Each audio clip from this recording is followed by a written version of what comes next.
Welcome to the Movement Clinic. My name is Emily and today's tutorial is Bakasana or crow pose.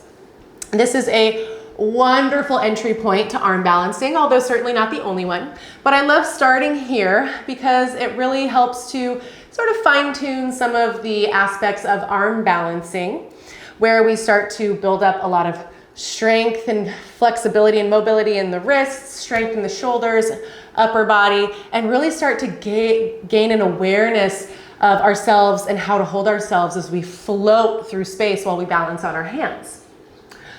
So let's get started in our crow pose.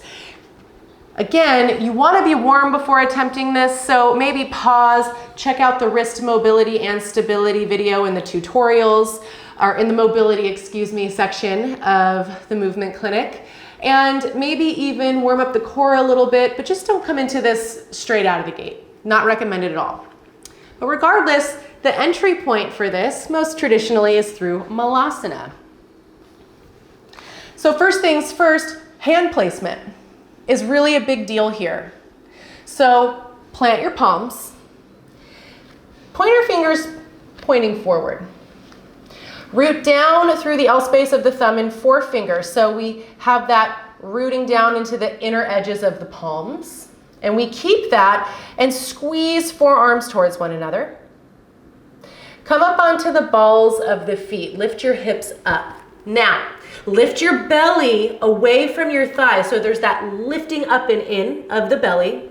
But we want the ribs and the thighs to compress onto each other and stay close. Now, slide your palms back towards your toes until you feel your upper arm bones coming in towards your shins. Squeeze the inner knees onto the back flaps of the armpits or the back straps of the armpits. Turn your gaze forward and your heart forward. Now, press down through the finger pads, root down through the inner edges of the hands, and start to shift the weight forward and come back. As you shift forward, press down through the palms and then shift back. Shift forward, press down through the palms, squeeze the knees in and come back. Maybe try floating up one foot this time. As you shift forward, press away through your palms, float right foot up, squeeze your heel towards your butt, squeeze your knee up and in, and send it back. Other side. Shift forward, press down through the inner edges of the hands, lean forward, float left toes up, squeeze your heel to your butt, and shift back, and come on back. Give those wrists a break for a second. Maybe shake out the hands. So now, maybe we'll try to put that together.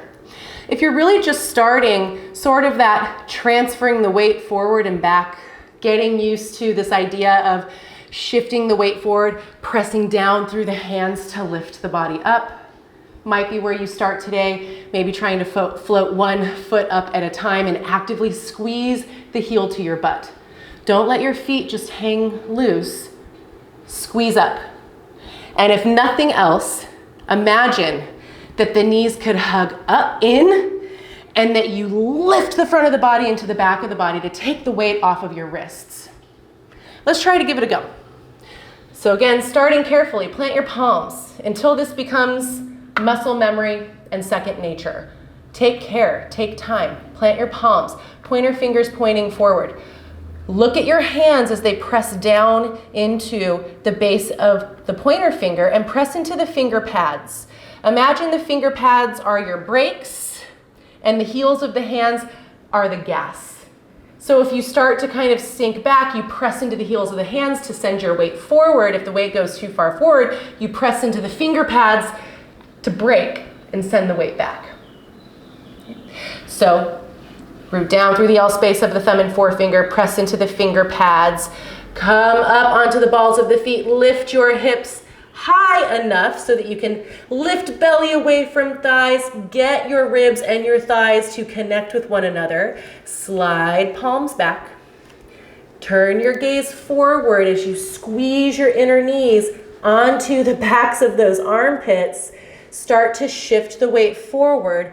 Press into the finger pads to find those brakes and then press into the heels of the hands to start to float those feet up. Squeeze your big toes together and squeeze heels towards butt.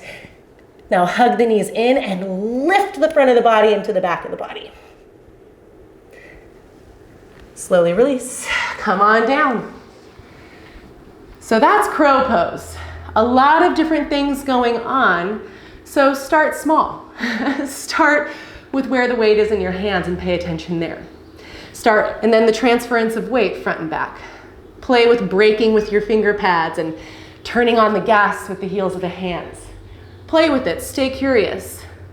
Also realize you will fall. That's part of learning this new skill and learning something like this. Falling is a part of it and it will teach you. So I hope that this was helpful for you. If I've left any questions unanswered, please feel free to leave them in the comments below and let me know what you think. I'll see you next time.